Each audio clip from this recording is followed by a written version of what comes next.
Bom, vamos lá. Estou aqui para falar a respeito de jejum. É importante, né, que façamos jejum. Os grandes homens de Deus, os que buscaram o Altíssimo, buscou separar um tempo de jejum para oração também, né? Porque o Moisés ficou 40 dias lá no monte, né? E aconteceu tudo aquilo. Depois teve que quebrar as tábuas porque o povo estava lá embaixo adorando o bezerro de ouro e se prostituindo também, né? E é uma coisa terrível. Mas nós precisamos de estarmos atentos ao jejum, porque nós vivemos num corpo físico, né, com aptidões, apetites e desejos, e esses desejos precisam serem subtraídos, né, tirados,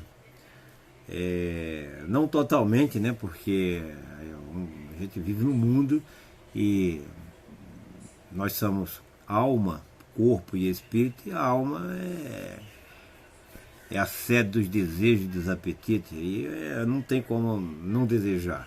Mas desejar o quê? Desejar coisa boa, né?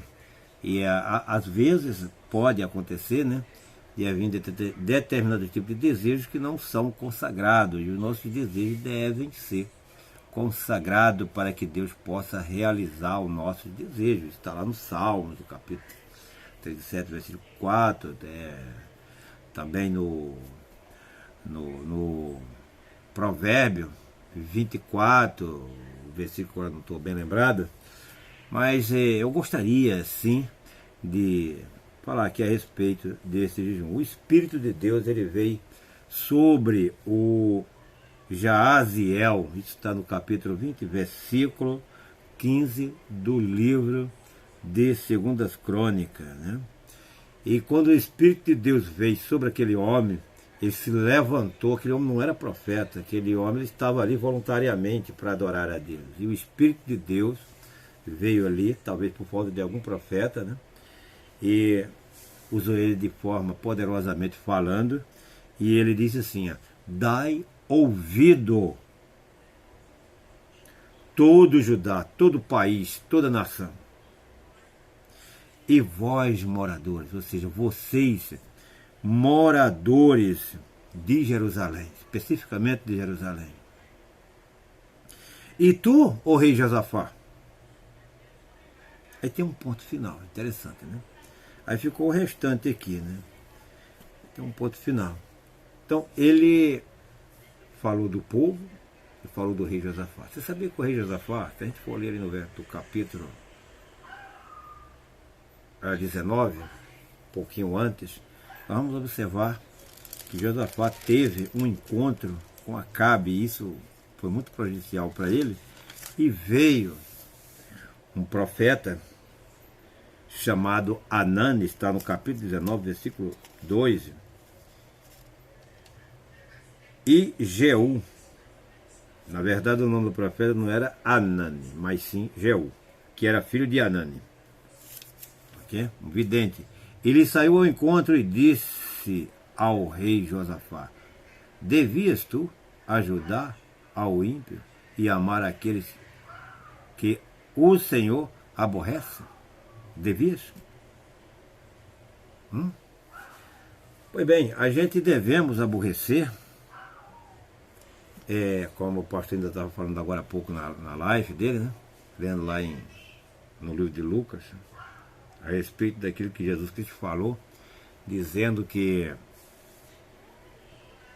aquele que não deixar pai e mãe, irmão, por amor de mim, não é digno de mim. É claro e evidente que Jesus Cristo não estava querendo separar famílias, né? Mas Jesus Cristo estava falando do apego que eles tinham às coisas mundanas. E os pais também era a mesma coisa. Então os pais querem que os filhos sigam aquilo que eles seguem. E eu digo isso com experiência própria. Eu, quando me converti, aos meus 15 anos de idade, a minha mãe chegou e disse para meu filho: essa lei aí não é nossa, nós não nascemos nessa lei. Eu nasci católico, vou morrer católica. Eu disse: tudo bem, mamãe, mas então, siga a senhora, mas eu mudei de ideia, eu me converti, né? Então não posso seguir o que a senhora quer. Isso aborreceu muito ela, aborreceu meu pai. Então é nesse sentido aí que Jesus Cristo, aquele que não deixar pai, mãe, filho, irmão, sei lá mais quem, e não segui-lo, não é digno dele. Eu preferi ser digno mais de Jesus Cristo do que dos meus próprios pais. Mas depois, com o tempo, eles vieram a falecer e acredito que eles estão lá no paraíso porque eles aceitaram a ideia de Jesus Cristo, né? Talvez não seguiram tanto como eu segui, mas aceitaram dentro da própria ignorância dele. Bom, então esse Anani puxa a orelha do Josafá, ok? E o Josafá ele busca a se consertar, né? Tem toda a história. Aí o que acontece? Vem sobre aquela nação judaica os descendentes de Ló, os amonitas e os moabitas. E o Josafá, mesmo tendo cometido aquele erro, ele era um homem de Deus, um homem de fé, e ele foi para o templo e convocou toda a população, convocou os anciões, convocou todos os conselhos, sacerdote, botaram o joelho no chão e começaram a orar. E o Todo-Poderoso realmente ouviu a oração do Acabe, né? Eles não só oraram, mas convocaram jejum, né? E isso que nós queremos fazer, né? É jejuar, já foi convocado, né? O pastor nos convocou a fazer esse jejum, e é preciso, né? Porque tem muito tempo que eu não jejum.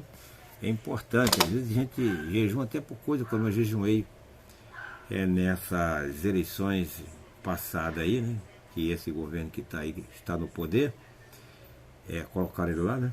Mas eu orei, eu fiquei um dia todo de jejum, orando no sentido de que esse governo que saiu do poder, ele continuasse. E infelizmente não foi assim, porque a história pertence ao Eterno e ele faz a história e ele é que domina os reinos da terra, né? E a coisa vai como ele quer, né? Mas, bom, então, aí estava todo mundo lá no templo e possivelmente estava faltando profeta, não tinha profeta, né? Naquele momento, né?